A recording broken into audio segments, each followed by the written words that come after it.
మళ్ళీ చదువుతున్నాను. ఫలింపని ప్రతి తీగను ఆయన తీసి పారివేయును, ఫలించు తీగ మరి ఎక్కువగా ఫలించవలనని దానిలో పనికిరాని తీగలను తీసివేయును. నేను మీతో చెప్పు మాటలను బట్టి మీరు ఇప్పుడు పవిత్రులై ఉన్నారు. ఆమేన్. ఓకే, ఆ వాక్యం మీద మీ చేపెట్టుకొని ప్రార్థన చేయండి. వాక్కు దేవుడై ఉన్నాడు, ఆ దేవుడు నీతో మాట్లాడాలని ప్రార్థన చేయండి.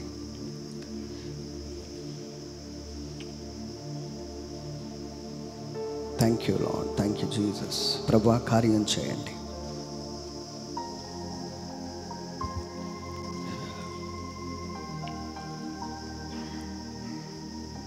ప్రభు, వాక్యము రెండంచుల ఖడ్గమై వింటున్న వారిని, బోధిస్తున్న నన్ను కూడా తాకి ప్రభువా, మాలో ఉన్న ప్రతి పనికిరాని తీగలను తీసివేయమని అడుగుతున్నా. Thank you lord, thank you Jesus.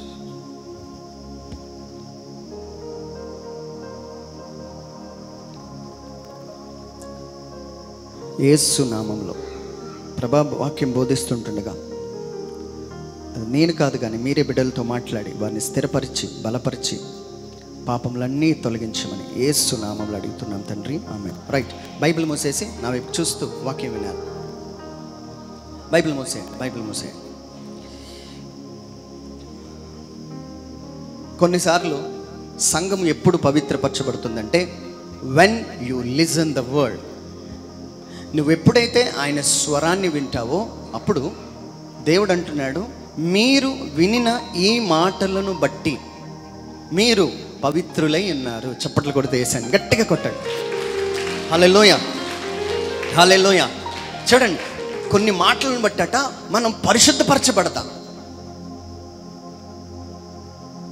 వాక్యము చేత ఉదక స్నానం చేయించబడి సంఘము వధువు కోసం సిద్ధపడాలి కదా. అలా పడాలి అంటే దేవుని మాటలు నువ్వు వినాలి. ఆయన రాబోతున్నాడు, నా మీద ఏ మచ్చలు మడతలు ఉండకూడదు. పవిత్రులు అవ్వాలి అంటే దేవుని మాటలు వినాలి. వేరే ఆప్షన్ లేదండి, వేరే ఆప్షన్ లేదు. గుండు కొట్టించుకుంటే మనం దేవుడి దగ్గరికి వెళ్తామంటే లేదు. అగరబత్తులు వెలిగిస్తే లేదు, కొవ్వొత్తులు వెలిగిస్తే సరిపోదు. దేవుడు కోరుకుంటున్నది ఆయన చెప్పిన మాటలు వినుట బట్టి మనం పవిత్రులు అవుతాం. అది ఈరోజు మనం నేర్చుకోవాలి. హల్లెలూయా. రైట్, ఇప్పుడు దేవుడు రెండు విధాలుగా మనుషులను డివైడ్ చేశాడు. ఒకటి ఫలిస్తుంది, ఇంకొకటి ఫలించట్లే. ఆయన ఏమంటున్నాడంటే ఫలింపని తీగను ఆయన పారివేయబోతున్నాడు. ఫలింపని ప్రతి తీగను ఆయన తీసి పారివేయబోతున్నాడు. ఫలించు తీగను ఇంకా ఫలించుటకు మీలో ఏదైతే ఇంకా ఫలింపని తీగలు ఉన్నాయో అవి తీసేస్తున్నాడు అంటున్నాడు ఆయన. ప్రైజ్ ది లార్డ్, హల్లెలూయా. సరే, ఇప్పుడు క్రైస్తవుడి యొక్క టార్గెట్ ఏంటంటే నువ్వు ఫలించాలి. ఫలింపని ప్రతి తీగను ఆయన తీసివేయవును, దాన్ని తీసేస్తున్నాడంట, పారివేస్తున్నాడు ఆయన. ఏమండి, బైబిల్లో క్లియర్గా ఏమన్నాడంటే ఒక్కడు వేడిగానైనా చల్లగానైనా ఉండండి, నులివెచ్చనగా ఉంటే నా నోట్లోంచి ఉమ్మివేదను పారివేస్తాను అంటున్నాడు. కొన్ని రోజులు పరిశుద్ధంగా ఉండి కొన్ని రోజులు వేరే స్త్రీతో ఉంటే కుదరదు. కొన్ని రోజులు బాగానే ఉండి పండగలకి తాగుతానంటే కుదరదు. అది నులివెచ్చని జీవితానికి సాదృశ్యమై ఉన్నది. ఈరోజు దేవుడు మన సంఘాన్ని ప్రేమించి తన రక్తాన్ని ఇచ్చాడు కనుక మనము ఫలించే తీగల్లాగా ఉండాలి. ఒకనొక రోజు యేసు ప్రభు వారికి మంచి ఆకలి అవుతుంది. ఇలా నిల్చున్నారు ఆయన. ఆ దూరం నుంచి ఒక చెట్టుని చూశారు. అది ఎండిపోయిన చెట్టు అయితే అక్కడికి వెళ్ళకపోదురు ఆయన. దూరం నుంచి చూసేటప్పుడు ఆ చెట్టు చాలా ఏపుగా ఉంది, ఇక్కడ ఏదైనా దొరుకుతుందేమో ఆ చెట్టు దగ్గరికి వెళ్ళాడు ఆయన. హల్లెలూయా. ఈ దూరం నుంచి చూసి అమ్మా నాకు ఆకలి అవుతుంది, అక్కడికి వెళ్తే అసలు అక్కడ ఒక్క ఫలం లేదు. చూడండి, ఇమాజిన్ చేయండి, ఇదే చెట్టు యేసు ప్రభు అలాగ తిరుగుతున్నాడు. ఈ సైడ్ లేదు, ఈ సైడ్ కనిపించలే, ఈ సైడ్ కనిపించలే, చుట్టూ తిరిగాడు, ఏ సైడ్ కూడా ఫలించలే. వెంటనే దాన్ని శపించాడు ఆయన.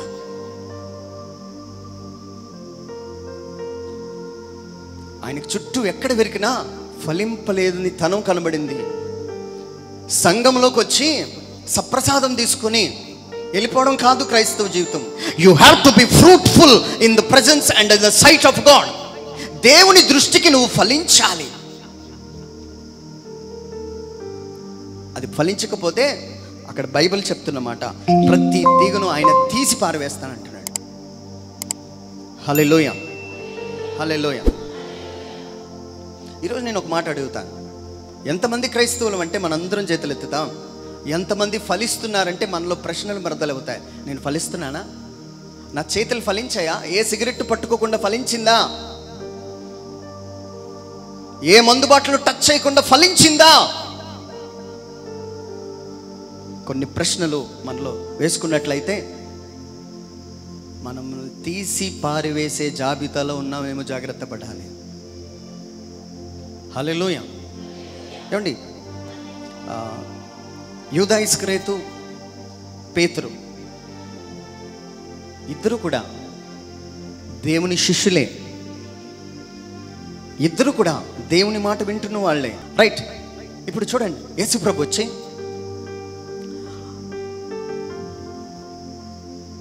సూది బెజ్జంలో ఒంటి దూరిపోట ఈజీ, కానీ ధనవంతుడు పరలోక రాజ్యం, ఆ మాట విన్నాడుగా యూదా ఇస్కరియోతు. అది వెంటనే పట్టుకోలేదు యూదా ఇస్కరియోతు, డబ్బు కోసం ఆశపడ్డాడు.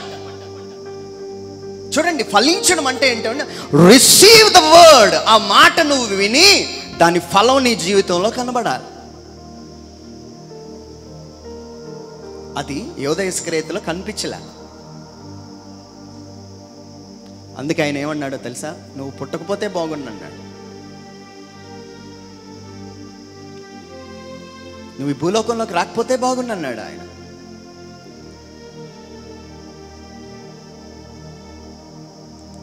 పేతురు గారు, ఆయన ఎవరో నాకు తెలియదని అన్నాడు పేతురు కూడా. చూడండి డిఫరెన్స్. ఆ తర్వాత వచనంలో ఏమని ఉందంటే, ఫలించు ప్రతి తీగ మరి ఎక్కువగా ఫలించవలనని దానిలో పనికిరాని తీగలు తీసివేస్తాడు. నిన్ను తీసేయడు ఆయన. నీలో నువ్వు ఫలిస్తున్నావు, కానీ కొన్ని చిన్న చిన్న పనికిరాని తీగలు ఉన్నాయి. ఆ తీగలను బట్టి నిన్ను పారేయడు, కానీ నీలో పనికిరాని తీయబోతున్నాడు ఆయన. చప్పట్లు కొడితే యేసయ్యను మహింప, గట్టిగా కొట్టాలి చప్పట్లు. హల్లెలూయా. పేతురు గారు అలాగా నడుచుకొని వెళ్ళిపోతుంటే, హే పేతురు, నువ్వు కూడా యేసు ప్రభు ఆ జాబితాలో వాళ్ళ టీంలో ఉన్నవాడివి కదా అంటే, లేదండి నాకు తెలియదు ఆయన ఎవరు. కానీ ఆయనకు ఒక వాక్యం గుర్తొచ్చింది. ఏంటో తెలుసా? వ్యభిచార స్త్రీని అందరూ రాళ్ళు పెట్టి కొడుతుంటే యేసుప్రభు వారు అక్కడ ఆమెను ఒక్క రాయితో కూడా టచ్ చేయలేదు. ఆయన ఏమన్నాడో తెలుసా? నేను కూడా నిన్ను వదిలేస్తున్నాను, ఇక మీదట పాపము చేయక. హల్లెలూయా, హల్లెలూయా. ఇప్పుడు చూడండి, పేతురు దీన్ని రికలెక్ట్ చేసుకున్నాడు, దాన్ని జ్ఞాపకం చేసుకున్నాడు. ఓ తప్పు చేశాను, కానీ నేను ఆయన దగ్గరికి వెళ్తే నన్ను కొట్టడా ఆయన నన్ను స్వీకరిస్తాడు. నువ్వు ఫలిస్తున్నావు, కానీ చిన్న చిన్న తీగలు ఉన్నాయి. దేవుడు వాడిని సంఘంలోకి వస్తే అవి నీ నుంచి తీసేసి ఇంకా ఎక్కువ ఫలింప చేయబోతున్నాడు. నువ్వు ఇంకా ఫలించాలంటే అవి నీలోంచి బయటికి రావాలి. దావీదు, నీ రాజ్యము చిరకాలం ఉండును, నీ సింహాసనం మీద నా కుమారుణ్ణి నేను స్థాపించబోతున్నాను అని చెప్పాడు దావీదు కోసం ప్రవచనం. కానీ దావీదులో ఒక చిన్న ఫాల్ట్ కనబడుతుంది ప్రభుకి. ఆ ఫాల్ట్ ఏంటంటే, హల్లెలూయా, హల్లెలూయా. ఓకే, చూడండి, దావీదు ఎవరు? యుద్ధాలు చేసేవాడు. దావీదు ఎవడు? దేవుని దగ్గర యుద్ధాలు చేసేవాడు, దేవుని తరపున యుద్ధాలు చేసేవాడు ఆయన. అలాంటి దావీదు ఒకరోజు ఒక స్త్రీని చూసి పాపం చేసిన తర్వాత కొన్ని బయటపడ్డాయి ఆయనలో నుంచి కొన్ని గుణాలు. ఒక పాపం చేసిన తర్వాత దాన్ని కప్పిపుచ్చుకోవడానికి, అండర్లైన్ చేసుకోవాలి, కప్పిపుచ్చుకోవడానికి ఒకరిని చంపించాడు ఆయన. దావీదు ఒకవైపు యుద్ధంలో ఫలిస్తున్నాడు, కానీ ఆయనలో ఇంకా పనికిరాని తీగలు కనబడ్డాయి ప్రభుకి.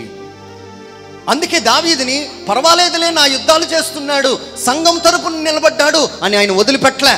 నువ్వు సంఘ కాపరివి కావచ్చు, సంఘములో సంఘాన్ని నడిపించే వ్యక్తివి కావచ్చు, కానీ దేవుడు చూస్తున్నాడు మరొక కోణంలో, నీలో పనికిరాని తీగలు ఏమైనా ఉన్నాయా?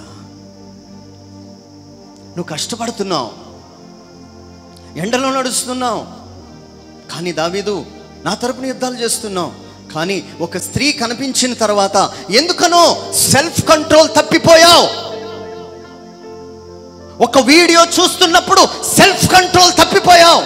దావీదులో ఏదో పనికిరాని తీగలు ఉన్నాయి. దేవుడు దావీదును చంపాలనుకోలేదు, పనికిరాని తీగలు తీసేయాలనుకున్నాడు.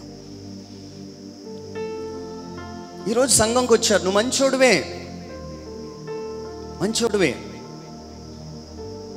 కానీ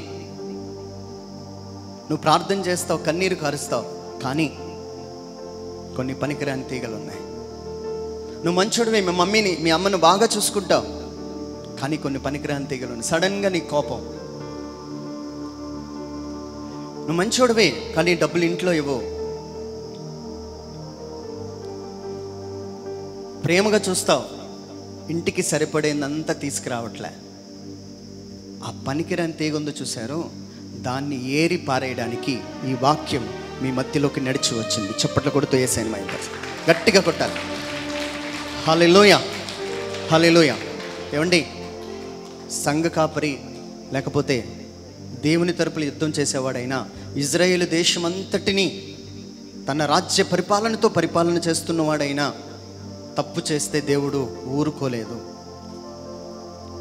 తప్పు చేస్తున్న దావీదును హెచ్చరించటానికి, ఆయనలో ఉన్న పనికిరాని తీగలను పారేయడానికి తన వాక్యాన్ని పంపించాడు.